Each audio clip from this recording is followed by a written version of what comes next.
So thank you very much, and it's really great to be here with, lots of old friends.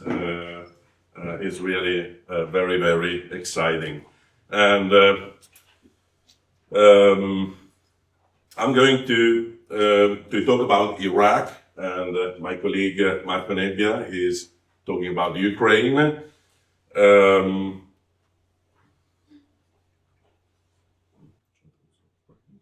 Okay, so the work and the activity that we run in Iraq started in 2015. We ran two different projects. The first one was aimed, started during the conflict and was aimed to map the areas under conflict. We also focused on some, let's say, particularly important, or I would say also iconic sites of Iraq. The second project I ran was focused on just on one side and one landscape, that is Atra, but I will tell you about, of course, in a while. Well, here you see the area where we focused, so was mostly northern Iraq, that is the area was occupied by Daesh. And we started by archiving the most sites and evidence that was possible at the time, and we did that through satellite imagery. And then we focused on some specific areas. The area that I'm going to talk about today is Nineveh, that is, as you know, is the ancient city that is very next to Mosul. The kind of work that we did here was based on the analysis of satellite imagery. We collected 3 different satellite imagery, so before and during warfare, and we went through the pictures, the image, spotting the difference and trying to map damage and understanding, what happened in between. Here you see the maps that we did of the area of Nineveh. As you can see, the overall, let's say, range of damage is not that large. As you can see, we identified activities associated with leveling, new construction, road construction, vandalism, but however, the results was, I would say, pretty good. And then after, when the conflict was over in 2018, we went on site and we did a drone survey, which allowed us to collect, of course, the aerial photography, the orthophoto, and the digital terrain model. Fieldwork allowed us not just to collect drone pictures, but also to do field walking and walk around on site and realizing better, I would say, and documenting even better, damage. Here you see, this is the photogrammetry of a section that we identified. Just a while. Let me check if it's doable. Okay. So here you see in this picture, you see all those pictures are satellite imagery that I put on a movie, and we identified those big features. There are other 8 in the site, which are granaries. So are huge, massive trenches excavated by ISIS to store grain. During field work, as you can see, it was possible to document at least, the sections, which are, clearly, plenty of layers, evidence, archaeology that unfortunately has been destroyed and removed. Now, so here you see a comparison between the outcomes of satellite imagery, the mapping by satellite imagery, and by drone. As we could expect, I mean, drone allow us to spot much more evidence. The detail is completely different, but also is interesting because the range of damage is also larger. So it's possible to better identify also this kind of, I mean, this that I would define as a qualitative data. Here you see, I mean, a quantification of based on soil consumption of damage. And of course, I mean, the overall outcome is that drone allow us to get better outcomes. But what I think is also important to understand at the end is that the overall outcome of satellite was pretty good and gave us a reliable idea of what happened there, and was possible to do a pretty good assessment based on that data. Now let's move to another side, ATRA.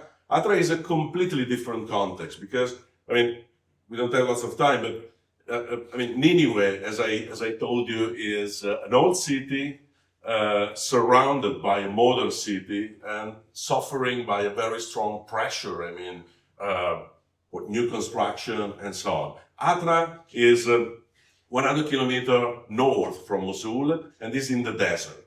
So it's completely isolated from everything. Atra has a long history from the point of view, I mean, the history of studies from the point of view of archaeology. So it's roughly 1 century and a half, 2 centuries. Has been visited by Gertrude Bell, and here you can see some pictures and the comparison between more or less from the same point of view of the ruins of the city more than 1 century ago, and the pictures that we took from our drones. It's also a privileged context because lots of historical aerial photographies has been taken in this area. There is a very interesting coverage done by the Royal Air Force and O.J. Crawford and other and Stein and I mean many other pictures has been collected in the past. However, we focused also in this case on satellite imagery, and we also got the opportunity to go there twice, and we collected two coverage by drone. Now here you see the map. As you can see from this map, there are, I mean, most of the damage are not associated with Daesh, with the occupation of the terrorists. There are very, very few evidence, and the only one the only one that is associated with looting and the destruction of heritage by them is limited. This one. Here you see the picture from satellite imagery. I mean, this is a rampart, and you see, I mean, what happened. I mean, how was the situation before and after? Here you see the picture from the drone, and you can see that, I mean, lots of areas has been excavated by Daesh, and it's also very useful in, I mean, in this kind of activity, I would say, usually within, I mean, the framework of remote sensing, but also using the digital terrain model that it's possible to produce thanks to photogrammetry. However, so in this case, based on remote sensing data and satellite or drone, the overall impression is that not really lots of damage took place in Atra. But going there and walking on site and visiting the areas on site, as you can see, lots of damage took place. Probably all of you know and remember, I mean, the statues that has been hammered. There there are some deposit that has been also almost completely destroyed, and this was a training camp for the terrorists. So it's plenty of bullets and shooting. So in this case, what we need to do to assess damage, we need to, do lots of work on site, on the ground. Most of the work was based on laser scanning and drones. And at the end, we collected, the whole, I would say, the 3D, the geometry of the site, which allow us to quantify damage, not only, I would say, horizontally. So that's what we can do through remote sensing, but also vertically. And here you see some picture of the site and the possibility to map and to emphasize some piece of the structures that has been destroyed. And well, here you see the final picture of the Temenos. We can talk about this, but however, this is a very big city, is roughly 350 hectares. And at the center, there is a sacred area that is around 13 hectares. And we strongly focused on that area because, most of the structures were there. So we did the 3D model, we did the assessment. The 3D model is available on Sketchfab. So, if you, we have also the link, but however, maybe I can show you later. The 3D model is available on Sketchfab, and thanks to this approach, it was possible also to realize that lots of damage took place also in Atra, map them, and develop a conservation plan. So that's it on Iraq. I'm giving the podium to Marco that will talk about Ukraine. Thank you. So we decided to do we decided to do a joint presentation because we wanted to stress the complexity and what you can gain from both aerial and ground assessment of damage in a conflict area.